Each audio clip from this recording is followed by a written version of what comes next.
here in the city of Toronto. And it's great to see so many familiar faces and meet some new people here tonight. We also want to extend our gratitude to Madeline with the Canadian Ethnic Media Association and Tom Saras with the National Ethnic Press and Media Council of Canada for helping us get the word out to their members so so many of you could be with us here this evening.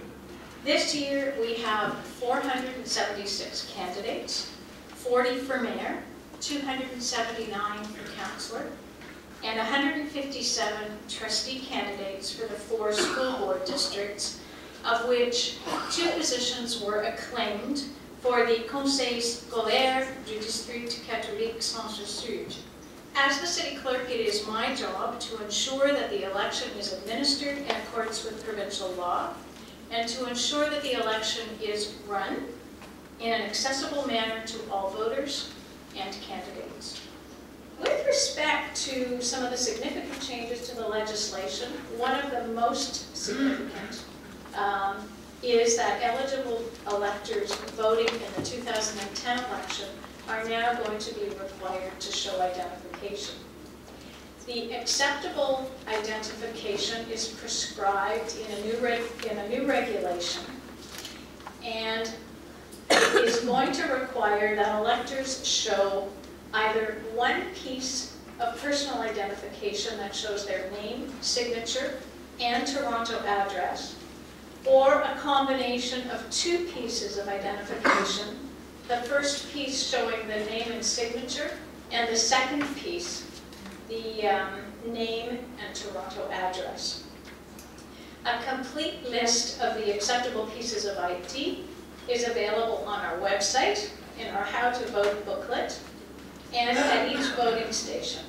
So now, if a person arrives at a voting station and their name is on the voters list, but they do not have identification, they will be required to complete and sign a declaration of identity, which is a new document that includes a statutory affirmation that he or she is the elector shown on the voters list.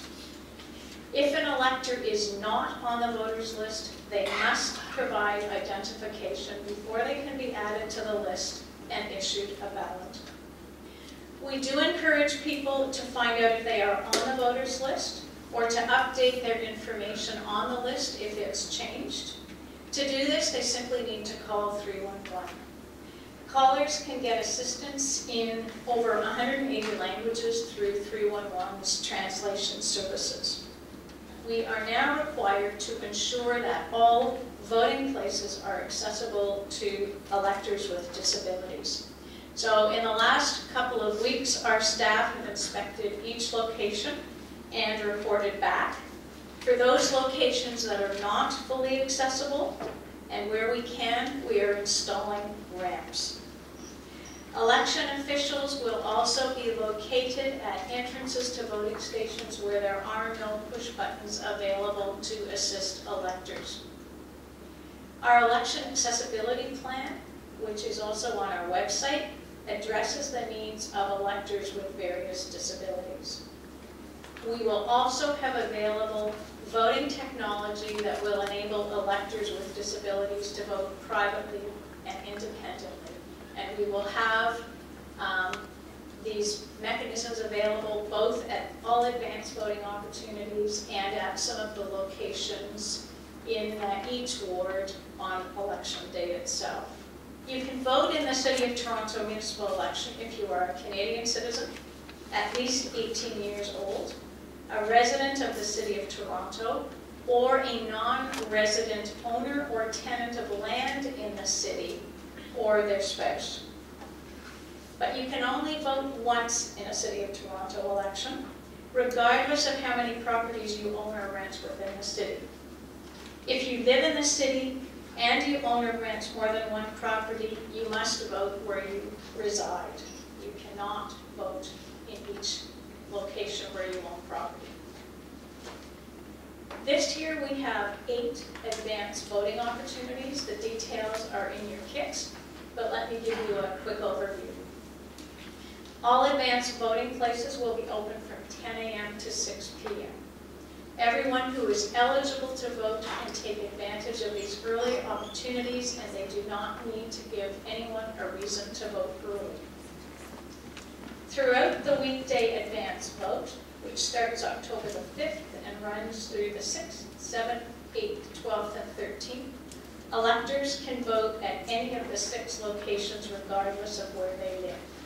And these are Toronto City Hall and the Civic Centres. Touchscreen terminals will be available. And this electronic voting terminal features an audio ballot which allows partially sighted and blind individuals to vote independently. During the weekend advance vote on Saturday, October the 16th and Sunday, October the 17th, voters can vote in the ward in which they live. New for this election will be the availability of voter assist terminals at each of the 44 advance vote locations. This paper ballot marking technology allows voters with disabilities to mark their ballot privately and independently through the use of various assistive devices. A list of the advance vote locations is posted on our website and also appears on the voter information cards that will arrive to those electors who are on the voters list in early October. Now, as you know, Election Day is Monday, October the 25th, 2010. Voting locations on Election Day will be open from 10 a.m. to 8 p.m. Eligible voters will vote at specific locations in the ward and neighborhood in which they live. On Election Day, a voter assist terminal will be available at one location in each ward. Electors who wish to use this technology must call our office at 416-338-1111 to make the necessary arrangements to obtain a transfer certificate.